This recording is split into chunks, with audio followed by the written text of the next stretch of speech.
पार्थ तुम्हारा क्रम है? हाँ राजा, दंडवत प्रणाम राजा। हाँ ठीक है, करो। हाँ।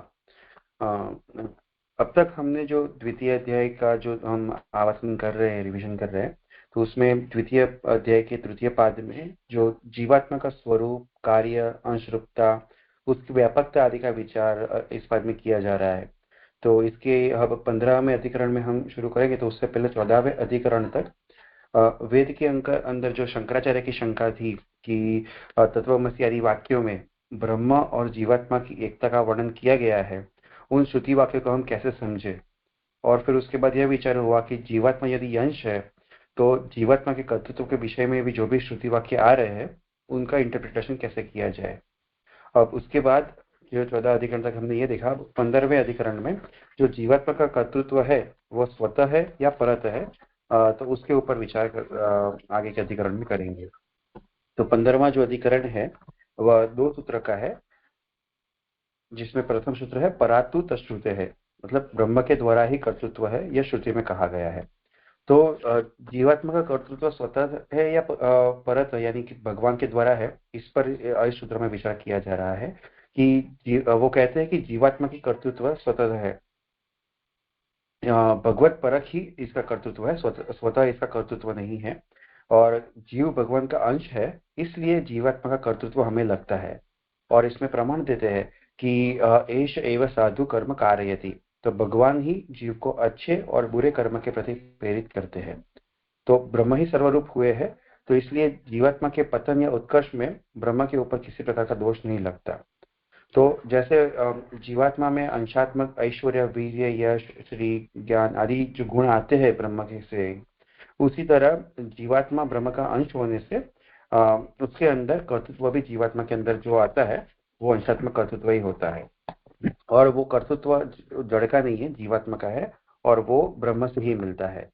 तो अन्य कोई कर्ता नहीं है, तो ब्रह्म ही करता है। और जो समस्त कर्तृत्व और कार्य का जो वर्णन हमें मिलता है, वह भी ब्रह्म का ही है। तो इसलिए सारा भगवान ब्रह्म ही सर्वकर्ता, सर्वभोक्ता और सर्वनियंता है, और सारा विश्व ही भगवान का स्वरूप है। इसलिए उसमें जो किसी भी प्रकार का जो वैषम्य, निर्गुण आदि जो दोष हम देखें, तो वो किसी भी प्रकार का दोष ब्रह्म में हमें घटित होता नहीं है।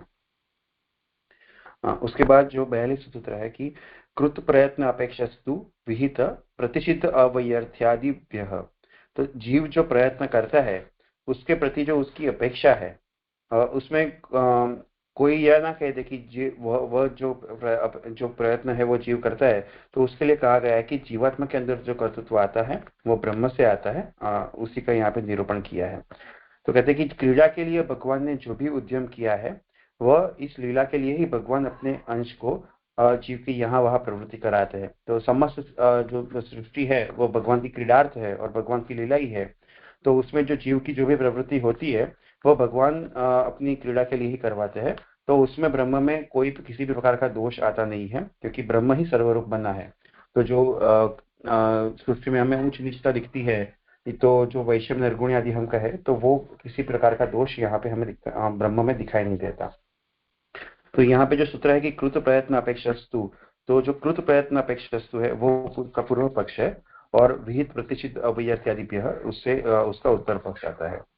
तो जब अनादिकाल से ही परमात्मा की शुभ अशुभ कर्म कराते हैं, तो उसमें विषमता और निर्गुणता का या निर्दयता का दोष नहीं होता। तो ये जो है वो उससे तू शब्द है, उससे इस शंका का निराकरण करते हैं, और कहते हैं कि विहित प्रतिषिद्ध अवैर्थ्यादिभ्य, तो जीव का जो वश है वो प्रयत्न करने तक ही है, उसके आगे उसका वश नहीं है। और उसे जो भी आगे करवाते हैं वो परमात्मा ही कराते हैं। जैसे कि जो प्रयास कोई बच्चा करता है, तो उसको वो प्रयास करते हुए बच्चे को पिता पदार्थों के गुण दोष आदि बतलाते हुए उसके प्रयास के अनुरूप ही कार्य करवाते हैं। इसी तरह ब्रह्म भी हमें अपने प्रयास के अनुसार ही कार्य करवाता है। और शास्त्र में सर्वत्र परमात्मा को कारण बतलाने के लिए ही उसकी फल प्रदानता का वर्णन किया गया है।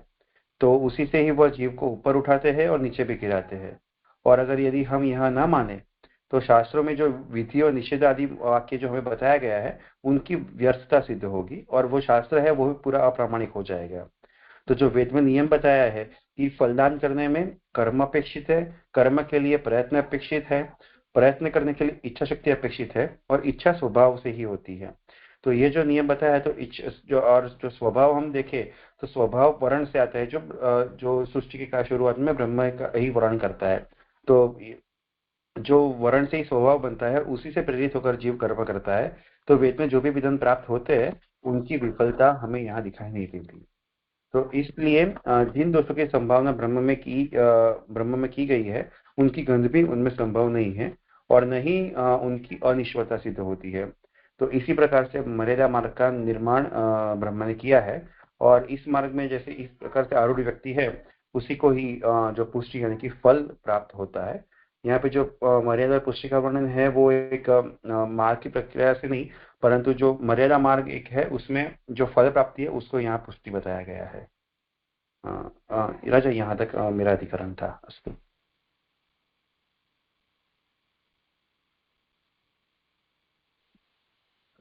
हाँ, सुंदर।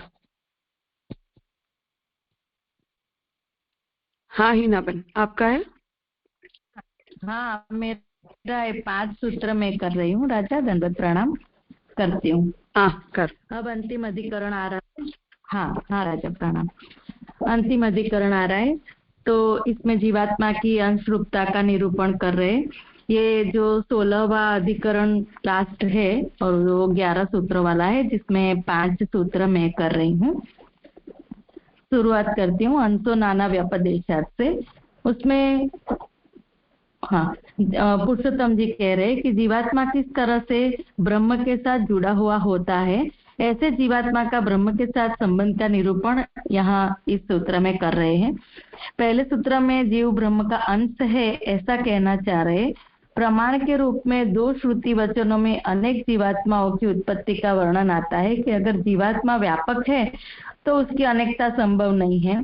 इसलिए किसी भी तरह से हमें यही समझना चाहिए कि जीवात्मा को अंश भी मानते हैं हम, और उसकी परिचिन्नता का भी हम स्वीकार करें तो उसके लिए हम बहुवचन का यहाँ जो बहुता यहाँ बता रहे हैं नाना व्यपदेशात से, तो उसकी बहुता का जो हम स्वीकार करते हैं तो परिचिन्न उसको स्वीकारना ही पड़ेगा। इस बात को हमको पुरुषोत्तम जी कह रहे हैं।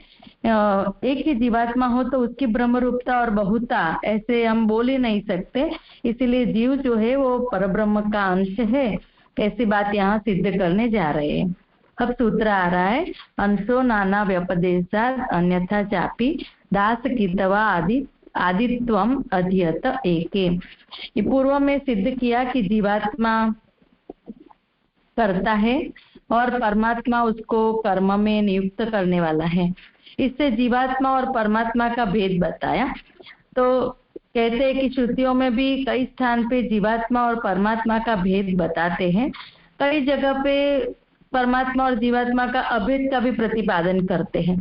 तो उसमें अभी ऐसा विरोध हमको दिखाई देता है कि कई जगह पे भेद दिखाए, कई जगह पे अभेद दिखाए।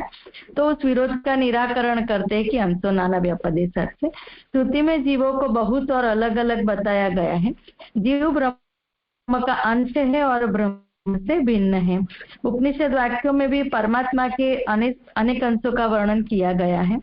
यहाँ जो कपूय चरण और रमणीय आचरण वाले जीव ऐसा जो कहा है, वो अच्छे और बुरे आचरण वाले जीव, तो ऐसा श्रुति वचन भी यहाँ आता है, जिससे एसौ एव साधु कर्म कारयति, एसौ एव साधु कर्म कारयति, ऐसा हम कहते हैं।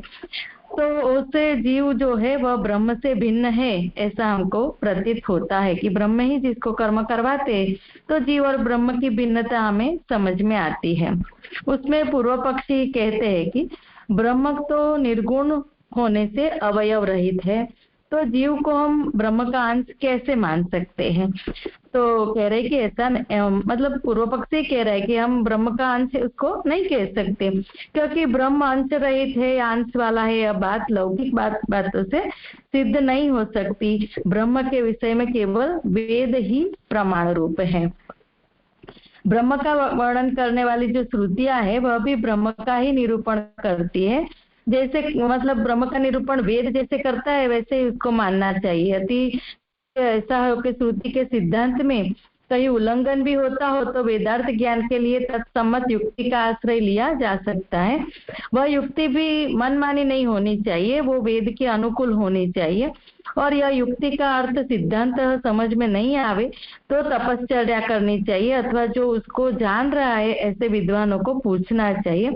परंतु वेदार्थ का मन गढ़ंत अर्थ करना ठीक नहीं है, ऐसा सिद्धांत यहाँ बताए।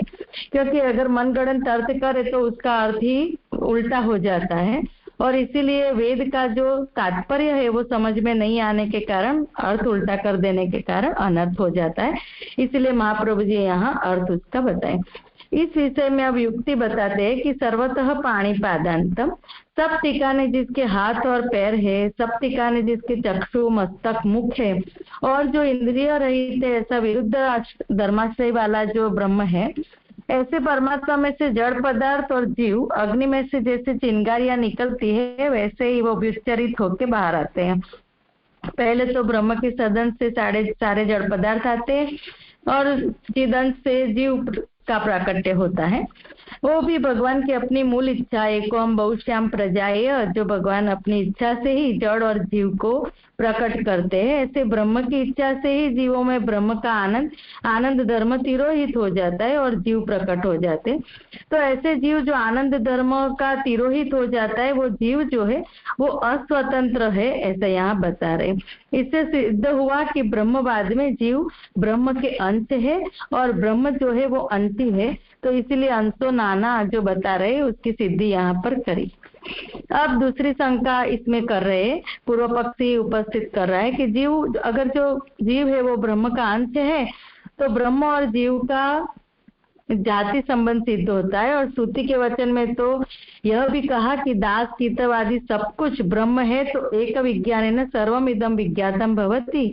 इस वचन से भी दास कीतवादि को ब्रह्म का कार्य ही समझना चाहिए, अंश नहीं समझना चाहिए, ऐसा ही मानना चाहिए, ऐसा पूर्व पक्ष यहाँ शंका कर रहे। उस पर महाप्रभु जी सिद्धांत बताते हैं कि यह अनुमान भी ठीक नहीं है। दूसरे प्रकार से भी, अर्थात प्रकारांतर से, शरीरत्व से और अंशत्व रूप से ब्रह्म के दास कीतवादि का प्रतिपादन किया गया है। जीव जो है वह स्वरूप से ब्रह्म का कार्य नहीं है, क्योंकि जीव का जन्म नहीं होता है, फिर भी जीव ब्रह्म में से विचरित होकर शरीर में प्रवेश करता होने के कारण प्रकारांतर से जीव ब्रह्म का कार्य बनता है और ब्रह्म से जीव का सजातीयत्व बताया गया है। प्रकारांतर से इसलिए कहा कि वो अंश रूपी ही है, पर प्रकारांतर से क्योंकि ब्रह्म में से वो बाहर प्रकट होता है, विचरित होकर आता है, तो अंश रूपी जीव और आकर शरीर में प्रवेश करता होने के कारण वो ब्रह्म का कार्य इस तरह से बनता है। डायरेक्ट ब्रह्म का कार्य वो है, इस तरह से हम जड़ की तरह जीव को हम नहीं कह सकते। ब्रह्म से जीव का सजातीयत्व बताया है, जीव ब्रह्म का चिदंश रूप है, इसलिए ब्रह्म से जीव का सजातीयत्व तो हमें समझना ही चाहिए। ये बात यहाँ सिद्ध की इस अंशो नाना व्यपदेशात से। अब दूसरा सूत्र आ रहा है मंत्र वर्णात्, मंत्र वर्ण है इसलिए उसमें कहते हैं कि पुरुष एवेदम सर्वम, इस बात की सिद्धि कर रहे कि यह सब कुछ पुरुष है ऐसा कहकर, और पादस्य विश्वभूतानि त्रिपादस्य, ये कहकर ये वचन से भी इसके एक पाद में विश्व के समस्त भूत है ऐसा कहकर वैदिक मंत्र के शब्दों में स्पष्ट ही समस्त जीवों को ईश्वर का अंश बताया गया है। इससे भी यही सिद्ध होता है कि जीव जो है वो परमेश्वर का अंश है, इस बात को सिद्ध करी। अब इसी बात को स्मृति प्रमाण से भी अपिस्मर्यते, इसी बात को स्मृति प्रमाण से भी सिद्ध करते हैं कि वेद में तो स्वतंत्र रूप से अंशत्व का उपादान किया ही गया है। वेद में तो बताया है कि जीव अंशो नाना व्यपदेशात् करके तो बताया ही गया ये सिद्धांत, और स्मृति में भी साक्षात भगवान श्री कृष्ण ने इस बात का अनुमोदन किया है। तो भगवत गीता में भी कहा है कि ममैवांशो जीव लोके जीवभूत सनातन, इस जीव लोक में यह जीव समुदाय मेरा ही अंश है, ऐसा कहकर भगवान ने भी इस स्मृति में गीता जी में इस बात की पुष्टि कर दी है कि जीव जो है वो भगवद अंश है। अभी चौथा सूत्र आ रहा है प्रकाशादिवत न एवं परः, इसमें पूर्व पक्ष आ रहा है कि जीव ब्रह्म का अंश हो तो जैसे शरीर के एक अवयव में दुख होने से मनुष्य को दुख होता है, वैसे ही जीव के दुख से परब्रह्म अंशी होने से उसको भी दुख होगा। और ऐसा तो होता नहीं है, इसीलिए जीव जो है वह ब्रह्म का अंश नहीं हो सकता। तो ऐसा पूर्व पक्षी कह रहा है कि ऐसा तो नहीं दिखने में आता है कि जीव को दुख होता है तो परब्रह्म को भी दुख होता है, ऐसा समझ में भी और ऐसा होता भी नहीं है। तो फिर इसका उत्तर दे रहे महाप्रभु जी कि नहीं, इस तरह से परब्रह्म को दुख नहीं होता, क्योंकि दोनों में प्रकार भेद है और भेद होने से अंशी को दुखानुभव नहीं होता है। ब्रह्म ही सर्वरूप बने हैं तो उस पर पूर्व पक्षी फिर से कहता है कि ब्रह्म ही सर्वरूप बने हैं तो दुख तो होगा ही। उसमें फिर से सूत्रकार कह रहे हैं कि प्रकाश आदि जैसे प्रकाश का ही धर्म है, परंतु प्रकाश की प्रतिक्रिया जैसे प्रकाश पर नहीं होती, वैसे ही अंश की प्रतिक्रिया जो है वो अंश पर नहीं होती, अंशी पर नहीं होती। जैसे अग्नि को स्वयं ताप नहीं होता, हिम को ठंड नहीं लगती, तो ऐसे भी दुखादि जो धर्म है वैसे तो ब्रह्म के ही सब धर्म ब्रह्म के होने के कारण ये धर्म भी ब्रह्म के ही है, फिर भी ब्रह्म और जीव दोनों भिन्न है। ऐसी भेद बुद्धि से अंश जीव को ही दुख होता है, परमात्मा को नहीं होता है। क्योंकि परमात्मा में जैसे जीव में भेद बुद्धि होती है, वैसी परमात्मा में भेद बुद्धि नहीं होती है। उसके लिए तो सब कुछ एक समान होता है, इसीलिए जो भेद बुद्धि के कारण ही जीव को दुख होता है, परमात्मा को नहीं होता है। इसीलिए कहा कि पाप भी अंश से ही होता है, मतलब जो अंश है, जीव है, वही पाप आदि करता है, उसको ही ऐसा होता है कि मैंने पाप किया, मैंने पुण्य किया, ऐसे सब भेद बुद्धि होने के कारण ही ये सब उसको होता है। दुख और सुख भी उस अंश को ही होता है, वो अंशी को नहीं होता है। ये बात यहाँ बताई। अभी लास्ट सूत्र है स्मरंती च। इस बात को स्मृति प्रमाण से भी पुष्ट कर रहे हैं कि सभी ऋषि कहते हैं कि अंशी जो परब्रह्म है उसको दुख नहीं होता है, अंश को ही दुख होता है।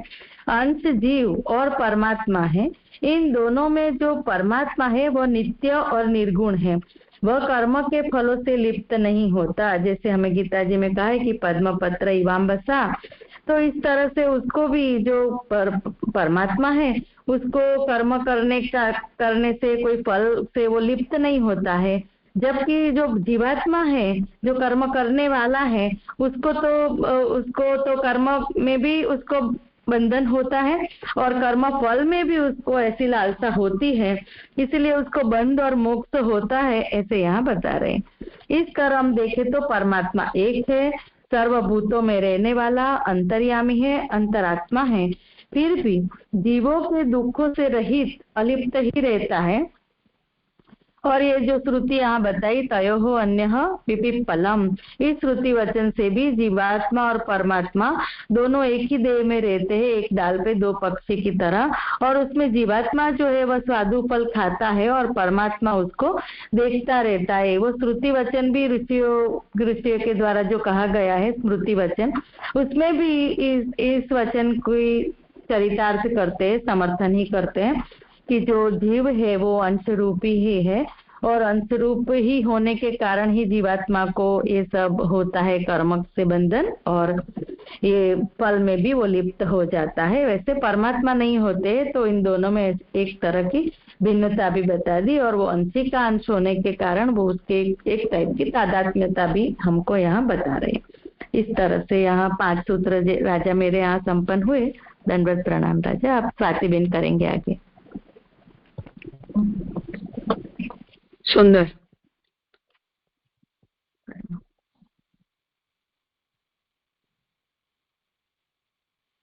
हाँ स्वातिबेन करो। राजा मैं कर रहा हूँ। प्रणाम राजा। अब ये जो 16वां तृतीय पाद का, द्वितीय अध्याय के तृतीय पाद का 16वां अधिकरण जो अंतिम अधिकरण है, जैसे बताया गया 11 सूत्रों का ये अधिकरण है और इसका प्रतिपाद्य जो विषय है वो जीव के ब्रह्म संबंधी रूप का विवेचन करना है। यहाँ जो संशय का स्वरूप है कि जीव ब्रह्म का अंश है या नहीं, और पूर्व पक्षी ये कहता है कि जीव भगवद अंश नहीं है और सिद्धांत यह है कि जीव भगवान का अंश है। अब जैसे हमें अभी पूर्व वक्ता ने हिनाबेन ने समझाया, वैसे एक एक सूत्र में क्या बात आ रही है वो थोड़ा रिकैप करके जो छठवां सूत्र है ये अधिकरण का, वहां से शुरू करूंगा। तो जो प्रथम सूत्र में, ये अधिकरण के प्रथम सूत्र में ये बात आई कि जीव के बहुत्व एवं ब्रह्मत्व का निरूपण करने वाली जो श्रुतियों के आधार पर जीव को ब्रह्म का अंश स्वीकार किए बिना उसके नाना एवं ब्रह्म रूप दोनों होने की व्याख्या नहीं की जा सकती है। इस युक्ति से उसका ब्रह्मांश होने का प्रतिपादन किया गया है। उसके बाद द्वितीय सूत्र में यह कहा गया कि पादों से विश्व भूतानि इत्यादि मंत्र में जीवों के ब्रह्म का पाद करने से भी उनके ब्रह्मांश होने की सिद्धि होती है। तृतीय सूत्र में यह बताया गया कि ममय वांशो जीवलोके जीवभूत सनातन इत्यादि स्मृति वाक्यों में जीव के ब्रह्मांश होने का अनुस्मरण किए जाने से उसके ब्रह्मांश होने की भी पुष्टि होती है। चतुर्थ सूत्र में जीव को ब्रह्मांश मानने पर जीव के दुखादि से ब्रह्म के भी दुखी आदि होने की आशंका का निराकरण करते हैं और कहते हैं कि जिस प्रकार दोषपूर्ण प्रकाश्य जो वस्तु है, तो प्रकाश्य के संसर्ग से प्रकाश में दोष नहीं आता, उसी प्रकार ब्रह्म में भी दोष आने की कोई संभावना नहीं है। और पंचम सूत्र में यह बताया कि श्रुति स्मृति के विभिन्न वाक्यों में अंश के यानी जीव के दुखादि संबंध का एवं अंशी के उनसे असंबंध का निरूपण जो मिलता है हमें श्रुति वाक्यों में, उससे भी यही मत की सिद्धि होती है। अब जो आगे आ रहा है छठवां सूत्र, वो है अनुज्ञा परिहारो देह संबंधात ज्योति ही इत्यादि आदिवत। सूत्र का अर्थ है देह संबंधात, देह संबंध से ज्योति, ज्योति यानी प्रकाश यानी जीवात्मा। अनुज्ञा का अर्थ है विधि और परिहार निषेध। तो देह संबंध से जो जीवात्मा के लिए अनुज्ञा और परिहार होते हैं जीवात्मा को, ये सूत्र का अर्थ होता है। अब यहाँ से तीन सूत्र में पुरुषोत्तम जी कह रहे, आगे तीन सूत्र में आने 48वां 49वां और 50वां, ये तीन सूत्र में जीव के स्वतः निर्दोष होते हुए भी देह संबंध से सदोष होने का प्रतिपादन करते हुए देह संबंध का कारण निरूपित किया गया है। वहां वेदांत अधिकरण माला में तत्र षष्ठे यदि जीव ब्रह्मांश हो तो उसे विधि निषेध न होगा, फलतः कर्मों एवं उनके फल से भी संबंध न हो सकेगा। इस पूर्व पक्ष का निराकरण करते हुए कहा गया है कि जीव विधि निषेध आदि का विषय देह संबंध से ही बनता है, स्वतः नहीं। ये पुरुषोत्तम जी ने कहा।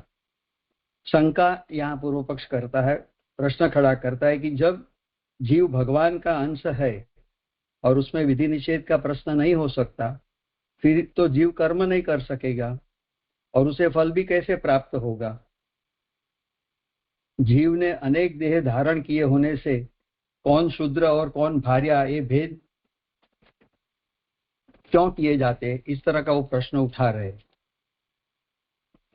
यानी समझा रहे एग्जाम्पल से कि शूद्र को ज्ञान नहीं देना और ऋतु में भार्या के पास न जाना, ये जो सारे विधि निषेध का प्रश्न है तो उसका उपयोग नहीं हो सकेगा।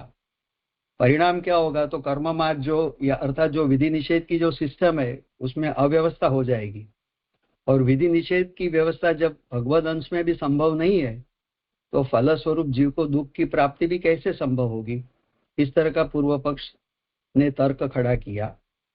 उसका परिहार करते हुए समझाते, अनुज्ञा यानी विधि और परिहार यानी निषेध, ये दोनों जीव को देह संबंध से प्राप्त होते हैं।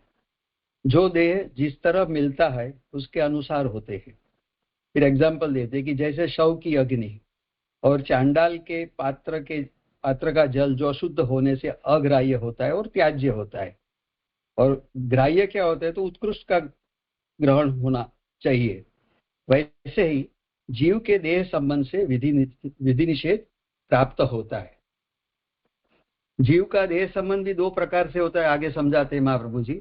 एक तो अध्यास से और दूसरा भगवत कृत। अब अध्यास तो ज्ञान से निवृत्त हो जाता है और जो दूसरा संबंध है वो भगवत कृपा से ही छूटता है। क्योंकि जब जीव अध्यास रहित होता है, जिसे जीवन मुक्त कहा जाता है, वो पुरुष का भी देह संबंध से व्यवहार तो दिखता ही है। और जो श्रुति का जो वचन है, श्रुति जो समझाना चाहती है वो भगवत कृत संबंध से ही आश्रय लेके समझा रही है। जो विधि वगैरह हमें समझा रही है कि अग्निहोत्रादि का विधान करती है, वो भगवत कृत संबंध से आश्रय लेके हमें श्रुति बता रही है। अन्यथा जो अंग सहित वेद का अध्ययन और ज्ञान करने की बात आ रही है और परमात्मा ज्ञान का भी जो उपदेश करने वाली श्रुति है, वो कर्म विधि का व्याख्या न करती। तो जिस तरह कर्म विधि का और विधि निषेध की बात पूर्व पक्ष खड़ा कर रहा है, तो वहां श्रुति जिस तरह हमें आज्ञा देती है वो भगवत कृत संबंध का आश्रय और वेदाध्ययन, परमात्मा ज्ञान, ये सब बैकग्राउंड में हमें श्रुति समझा रही है, कर्म विधि का व्याख्यान कर रही है। और शब्द ज्ञान की जो सिद्धि तो वेदाध्ययन के द्वारा होती है, इसलिए वहां चित्त शुद्धि करके ज्ञान देने के, ज्ञान प्राप्त करने के लिए कर्म की कोई आवश्यकता नहीं रहती है। जब आगे श्रुति काम्य कर्मों की बात करती है तो विश्वास प्राप्ति के लिए करती है, और वैसे उस प्रकार के जो अधिकारी और अज्ञानी जीव है उसके लिए होती है। और जो जीवन पर्यंत यानी नित्य विधि से जो कर्म करना होता है वो वैसे भी अधिकारी और ज्ञानी मनुष्य के लिए किया गया है। इसलिए अंत में जो कर्म संन्यास की भी विधि है वो देह संबंध से ही है। जैसे सुखदेव जी पूर्ण ज्ञानी और मुक्त दशा में विहरण कर रहे थे और उनका देहानुसंधान जिसको नहीं था, यानी ऐसे जो मुक्त ज्ञानी है और पूर्ण ज्ञानी है जिनको देहानुसंधान नहीं है, उनकी प्रवृत्ति तो स्वतः होने से विधि वगैरह उनको लागू नहीं होती है। ये बात ये सूत्र में आई। अब आगे का सूत्र 2-3-49वां, असंतते च अव्यतिकरः। असंतते यानी संतति न होने से, अव्यतिकर यानी सांकर्य यानी कर्मों का सांकर्य यानी मिश्रण नहीं होता है। दूसरे देह में संतति न होने से सांकर्य नहीं होता है, मिश्रण नहीं होता है कर्मों का। ये सूत्र का अर्थ है। पुरुषोत्तम जी बता रहे, देहांतर में पूर्व देह संतति अभाव से पूर्व जो दैहिक कर्मादिक की आपत्ति नहीं होती है। देह संतान के आधार पे निराकरण किया गया है। तर्क से फिर भी आगे तर्क से प्रश्न कर रहे हैं कि आगे तो आपने कही कि अभी देह संबंध से विधि निषेध होता है, तो जो आपने देह संबंध से विधि निषेध की बात कही तो वो बात अब असंगत लग रही है, क्योंकि देह की बाल्यावस्था, कौमार्यावस्था वगैरह भेद तो दिखते हैं और आगे भी रूपांतर होते रहते हैं। फिर वहां एग्जाम्पल बताते कि कर्म करने के जैसे समय ब्राह्मणत्व आदि का निर्धारण कैसे हो सकता है। यदि कहे कि रूपांतर से है, पर जीव तो एक ही होता है, यानी अभी ब्राह्मण देह प्रेजेंटली और बाद में रूपांतर में चांडाल देह यदि प्राप्त हुआ तो फिर ब्राह्मणत्व प्राप्त कैसे होगा। तो जो आप बात देह संबंध से विधि निषेध की कर रही है, ये बात इष्ट नहीं लग रही है, ये बात इष्ट नहीं है। तो वहां सूत्रकार असंतते, ये सूत्र से देहांतर में संतति अर्थात एक क्रम नहीं होता है। बाल्यादि रूपांतरों में एक क्रम एक जैसे होता है, एक संतति रहता है। ये जो उन्होंने आर्ग्यूमेंट किया वही आर्ग्यूमेंट के संदर्भ से उनको समझा रहे कि भाई आप जो बाल्यावस्था या कौमार्यावस्था की बात कर रहे हैं तो वहां तो एक संतति और क्रम भी एक है, तो एक संतति रहता है। इसके लिए कर्मों का सांकर्य नहीं कहा जाएगा, नहीं होगा। करके देह संबंध से ही विधि निषेध की व्यवस्था हम जो कह रहे वो योग्य है। तो ये सूत्र में ये बात आई। आगे 2-3-50वां यानी अधिकरण का 8वां सूत्र, आभास एवच, और जीव ब्रह्म का आभास ही है। वेदांत अधिकरण माला में सत्र अष्टमे,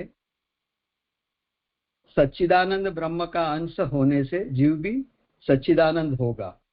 फिर उसका प्रवाह में प्रवेश और देह संबंध कैसे घटित होगा, ये जो आशंका है उसके समाधान में कहते हैं कि आनंदांश के और आकार के भी तिरोहित होने से जीव ब्रह्म का आभास ही है। तो और आनंदांश के तिरोहित होने के कारण उसका देह संबंध घटित है। तो जो मूल बात वहां ये प्रश्न था कि यदि ब्रह्म का अंश है जीव तो फिर उसका प्रवाह में प्रवेश और देह संबंध कैसे घटित होगा, ये जो शंका उठाई तो वहां बता रहे कि जब जीव का प्राकट्य होता है तभी आनंदांश और उसके आकार के, क्योंकि हमें पता है कि आनंद प्रभु ब्रह्म का जो आनंद गुण धर्म है वो आकार समर्पक है, तो आनंदांश और आकार दोनों का तिरोहित होने से जीव ब्रह्म का आभासी है, ये समझा रही श्रुति। और आनंदांश के तिरोहित होने के कारण उसका देह संबंध घटित होता है। सूत्र के अणुभाष्य में महाप्रभु जी समझा रहे कि यहाँ आभास से अभिप्राय मिथ्यात्व रूप आभास नहीं है। जीव ब्रह्माभास जो हम कह रहे उसी तरह से कि जैसे ब्राह्मण के वर्णाश्रमानुरूप सदाचार से रहित व्यक्ति ब्राह्मणाभास कहलाता है, यानी जो ब्राह्मण वर्णाश्रम अनुसार जो अपनी कर्म नहीं करेगा और फिर जो ब्राह्मण देवता का वहां नहीं रहेंगे, वो अदृश्य हो जाएंगे या तो दूर हो जाएंगे, उसी तरह वो जो व्यक्ति ब्राह्मणाभास कहलाते। तो यहाँ इसी तरह हमें समझना है। फिर भी आगे सूत्र के भाष्य में तर्क प्रस्तुत करते हैं कि सच्चिदानंद ब्रह्म, उसका अंश भी सच्चिदानंद होगा, तो सारा जड़ जगत भगवान का कार्य कैसे कर सकते हैं? जगत तो मिथ्या ही है। तो वहां उत्तर देते हैं कि जीव जो है वो सच्चिदानंद ब्रह्म का आभास है, सच्चिदानंद नहीं है। जीव में आनंदांश गुप्त है तथा चतुर्भुज भगवद आकार भी उसमें नहीं होता है। जैसे हमने समझाया कि ब्राह्मण आभास व्यक्ति में ब्राह्मण देवता का तिरोभाव रहता है। जीव और जड़ दोनों की यह स्थिति है। जगत प्रतिबिंब की तरह सर्वथा मिथ्या नहीं है। जैसा कि मायावादी एक चंद्र का अनेक जलाशयों में प्रतिबिंब वाला दृष्टांत देके प्रतिबिंब से मिथ्या कहते हैं, तो महाप्रभु जी कहते हैं यदि ये मिथ्या है तो उसमें अध्यास नहीं हो सकता है। तो ब्रह्म व्यापक होने से प्रतिबिंब शक्य नहीं है। जीव और ब्रह्म एक ही वृक्ष पे रहने वाले पक्षी, दो पक्षी होने से और हृदय गुहा में रहने वाले हैं करके द्वा सुपर्णाय सयुजाय सखाया ये श्रुति का विरोध आएगा। और भगवत गीता में भी जैसे भगवान कह रहे हैं कि ममय वांशो जीव लोके, तो उससे भी जीव ब्रह्म का प्रतिबिंब होना ये गलत बात है जो शंकराचार्य ने स्वीकारा हुआ है। तो जो शंकराचार्य ने मिथ्यात्व रूप आभास की बात कही उसका सूत्रकार ने नेगेशन किया, और महाप्रभु जी ने भी वहां समझाया कि जो ब्रह्म जीव का जो ब्रह्माभास है वो जीव ब्रह्म का आनंद और आनंदांश और आकार के तिरोधान के कारण है।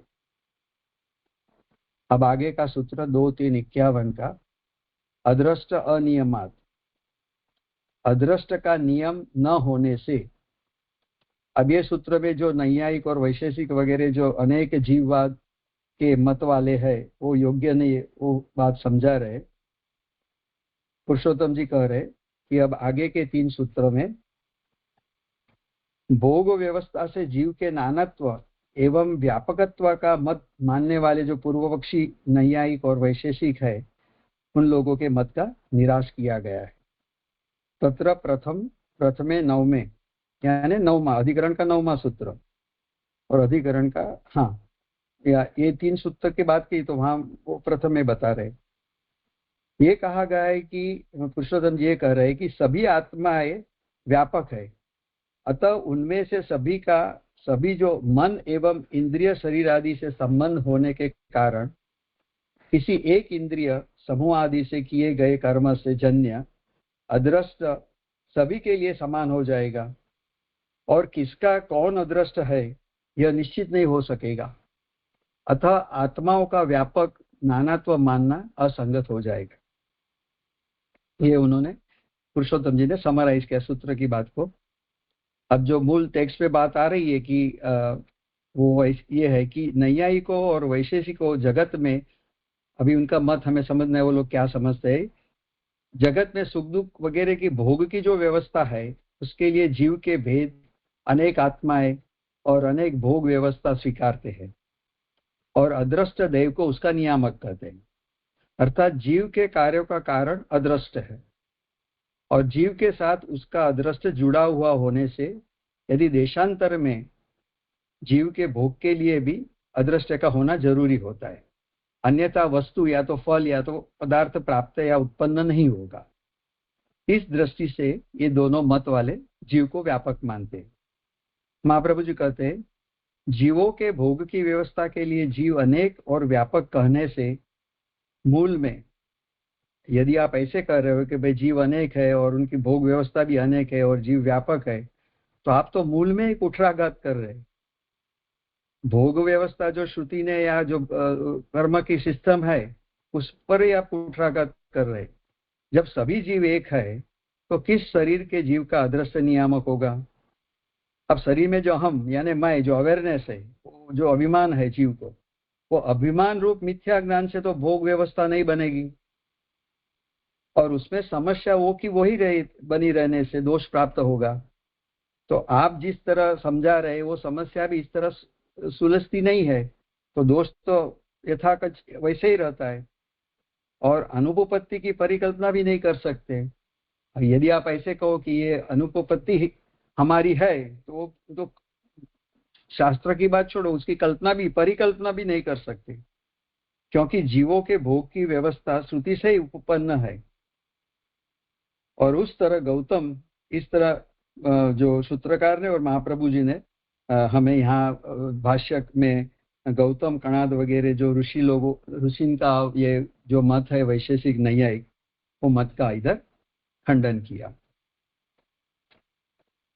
अब आगे के सूत्र में 2-3-52 अभिसंध्यादिषु अपि च एवं, सूत्र का अर्थ है अभिसंधि अर्थात अभिमान। अब उसका कारण क्या है? अभिमान का कारण तो मन है।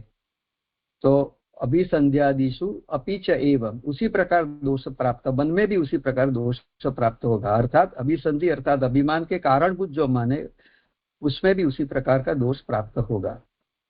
फिर भी शंका कर रहे हैं कि जीवात्मा को अदृष्ट द्वारा अलग अलग पदार्थ में अभिमान होता है, उसका नियमन मन करेगा और विलक्षण मन के संयोग से अदृष्ट और भोग व्यवस्था बनी रहेगी। तो कोई भी तरह वो लोग एस्टैब्लिश करना चाहते हैं कि भाई अदृष्ट ही नियामक है और अनेक आत्मा और अनेक जीवात्माएं, अनेक भोग व्यवस्था है। तो फिर से वही बात को अलग युक्ति से, तर्क से हमारे सामने रख रहे हैं। तो उसका नियमन मन करेगा और विलक्षण मन के संयोग से अदृष्ट और भोग व्यवस्था बनी रहेगी और मन ईश्वर की इच्छा से नियत यानी कंट्रोल्ड है करके अदृष्ट नियामक नहीं बन सकेगा। ये दोष प्राप्त नहीं होगा, जो हमने आगे महाप्रभु जी ने या सूत्रकार ने समझाया कि भाई अदृष्ट नियामक नहीं हो सकता है जीव का। तो वो वापिस वहां उसको स्थापित करने की कोशिश कर रहे हैं कि भाई आपने जो कहा वो बात हमें दोष रूप नहीं लगती है।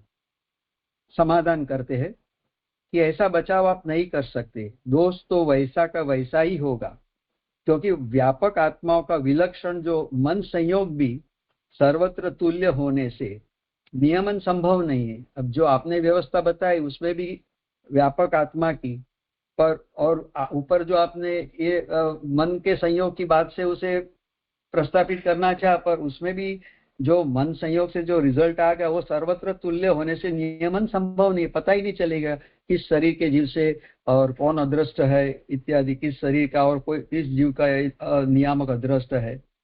और जो ईश्वर इच्छा की आप बात कर रहे हैं वो उससे भी समाधान नहीं हो सकेगा, क्योंकि ईश्वर जो निमित्त है वो कल्पना तो पहले ही निराकरण कर दिया गया है, जो 2:37 से लेके 41 सूत्र में सूत्रकार ने और महाप्रभु जी ने उसका निराकरण कर दिया है।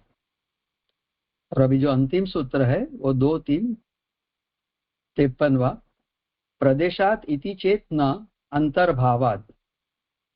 प्रदेशात, प्रदेश यानी प्रदेश स्वीकारने से, अदृष्ट से, इति चेत न अंतर्भावाद। तो यदि आप प्रदेश का स्वीकार करते हो तो अदृष्ट से जो भोग का नियमन हो सकेगा ऐसा कहो तो ना, इति चेत न, क्यों? अंतर्भावात, क्योंकि प्रदेश का अंतर्भाव या तिरोधान होता है।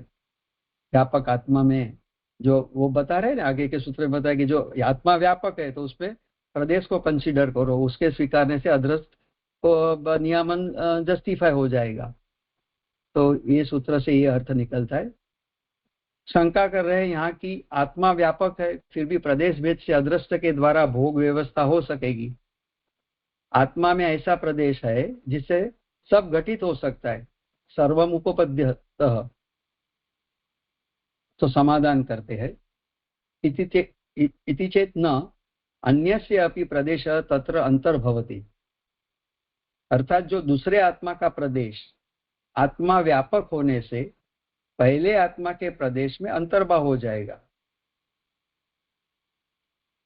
तो महाप्रभु जी आगे सूत्रांश के जो अंतर्भावात जो सब अर्थ है सूत्र का अंश, उसका दूसरा अर्थ कर रहे हैं कि पहले एक पहला समाधान दे दिया, अब महाप्रभु जी दूसरा अर्थ करके समझा रहे कि पहले आत्मा का देह के देशांतर गमन में पहले स्थल का त्याग करने से प्रथम स्थल है वो दूसरे स्थल में अंतर्भूत और तिरोहित हो जाएगा करके, जो आप देश रूपी विशेष से होता भोग भी संभव नहीं होगा।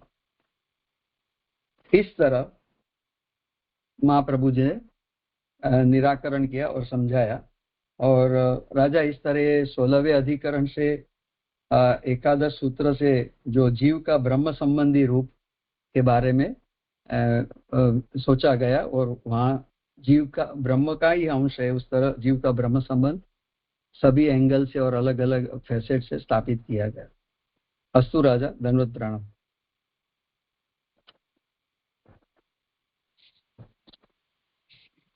हाँ, सुंदर। किसका क्रम है आगे? नीलेश। अभी चतुर्थ पाद। हाँ जी, हाँ, धन्यवाद जी। हाँ, आज्ञा है। हाँ नीलेश।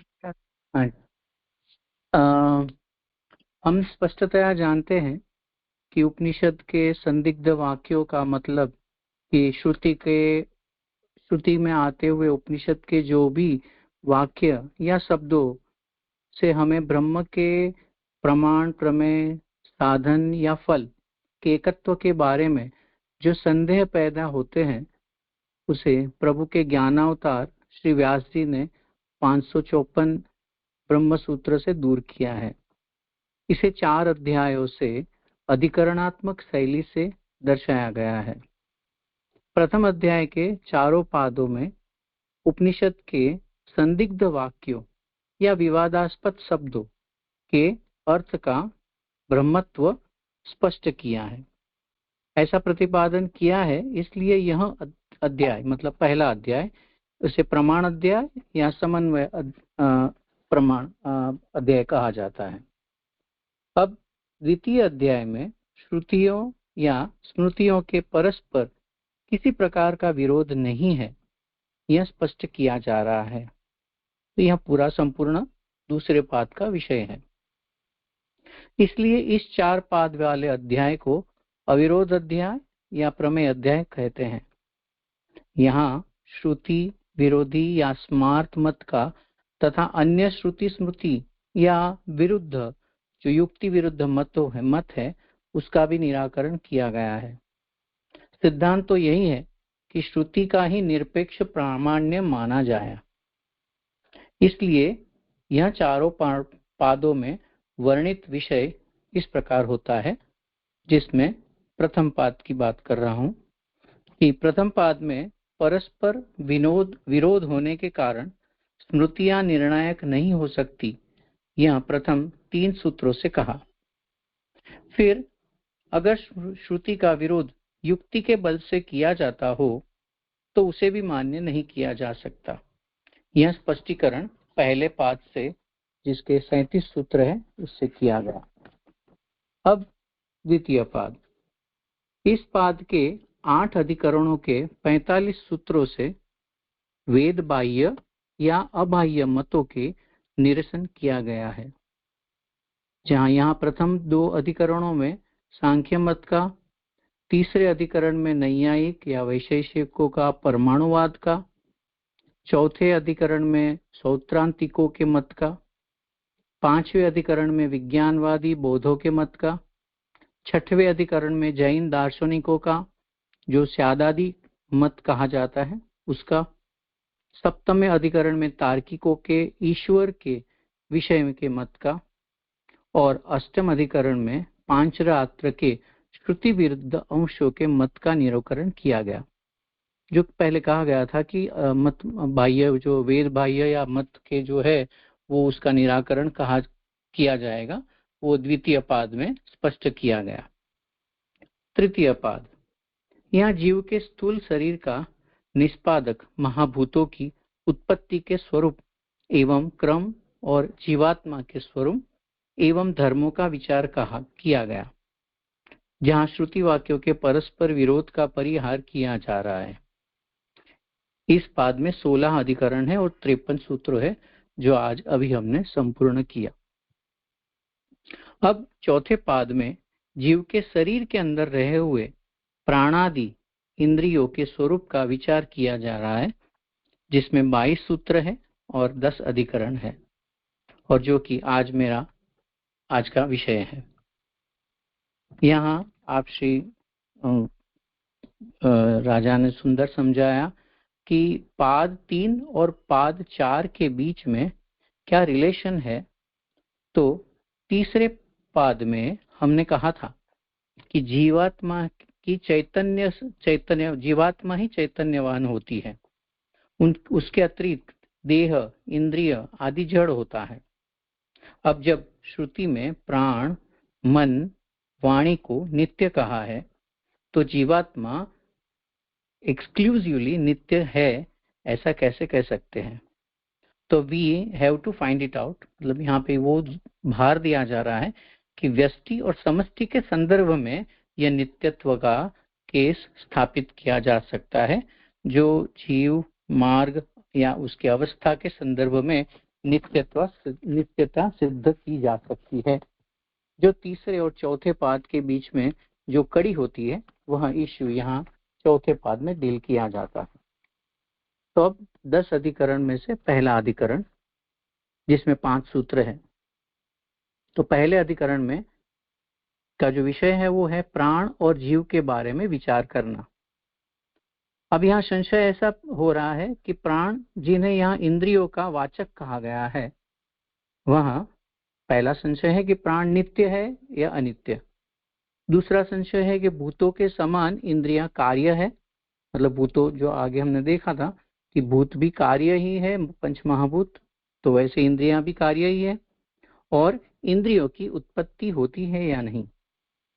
अब पूर्वक पक्ष प्राप्त हो रहा है कि प्राण अनित्य ही है और इंद्रियां एक कार्य ही है। तो उसे 5 सूत्रों से उसका निराकरण या उसको प्रेजेंट किया जा रहा है। इस 5 सूत्र है, जिसमें पहला है तथा प्राणः।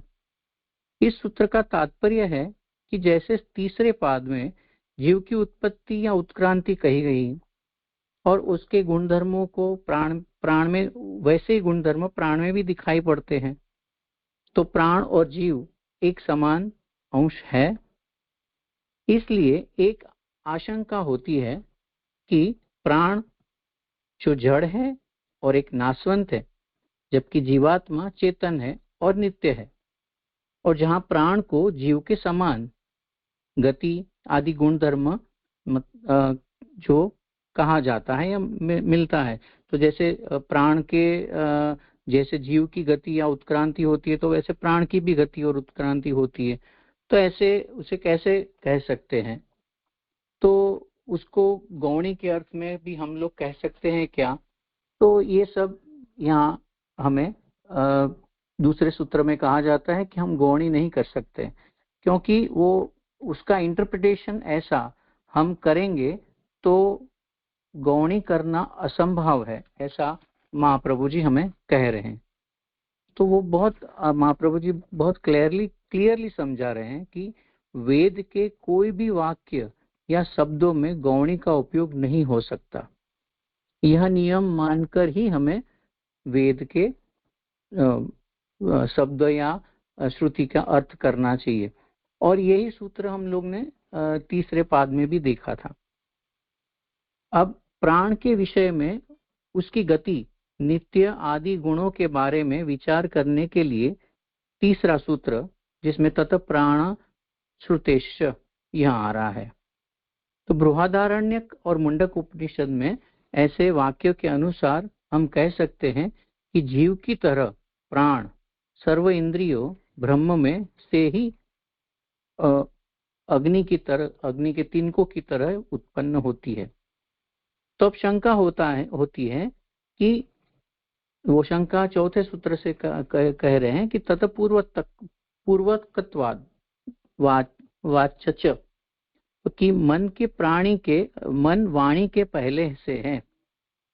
तो शंका ऐसे होती है कि वाणी वेद रूप है तो नित्य ही है, तो उस वाणी से उत्पन्न हुआ मन भी नित्य ही मानना चाहिए, अनित्य नहीं। तो जो पांचवा सूत्र है उसमें कहते हैं कि पूर्व सूत्र का निर्णय यहाँ पे किया जाएगा कि सप्तम गते विशेषत्वाच्च, कि सातों की गति आत्मा की गति के विशेष से कही गई है। तो जीव सातों को साथ लेकर जाते हैं जब तक मुक्ति नहीं होती। मतलब जब जीव, राजा ने बहुत अच्छी तरह समझाया, मैं आपको जो एग्जैक्टली जो टाइमलाइन है वो पोस्ट कर दूंगा। It will be very nice to hear, आप उसे सुन सकते हैं। तो वहाँ आपने समझाया था कि कैसे जीव देहांतर करता है। तो जब जीव सातों को साथ लेकर जब तक मुक्ति नहीं होती तब तक जीव के साथ में ही सब इंद्रिय प्राण जाते हैं। मतलब कि चक्षु, त्वक, प्राण, रसना, श्रवण, श्राव्य, श्रोत, मन और वाक, ऐसे जीव के साथ ही जीवन, क्योंकि उनके जीवन तुल्यता लगती है। तो उसी को ब्रह्म बृहदारण्यक श्रुति में कहा गया है, और जिससे सिद्ध होता है कि इंद्रियां आदि नित्य है। तो पहले अधिकरण के पूर्व जो सूत्र है, जो 5 सूत्र है, उसमें कहा गया है कि जीव उत्क्रमण समय 7 इंद्रियां जीव के साथ जाती है। अब कहीं कहीं इंद्रियों की संख्या 11 भी कहते हैं, तो इंद्रियों की संख्या के बारे में प्रश्न हो सकता है। अब इसलिए दूसरा अधिकरण प्राप्त होता है। राजा कंटिन्यू करो ना, मेरा